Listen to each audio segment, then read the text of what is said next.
As the Ukrainian drone army managed to spot a Russian Ural supply truck, they sent a FPV drone to take care of it. As the truck is sensitive for any sort of attack, as it has no armor and is combustible on most parts. As the drone was using an RPG warhead, the shape charge will penetrate all the way through the vehicle.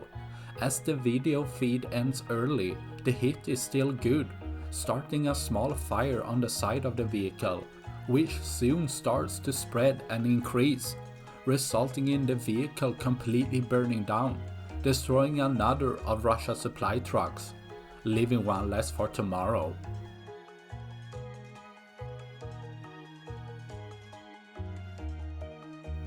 That's all I had for this video. Please like and subscribe for more. Thanks for watching. Bye.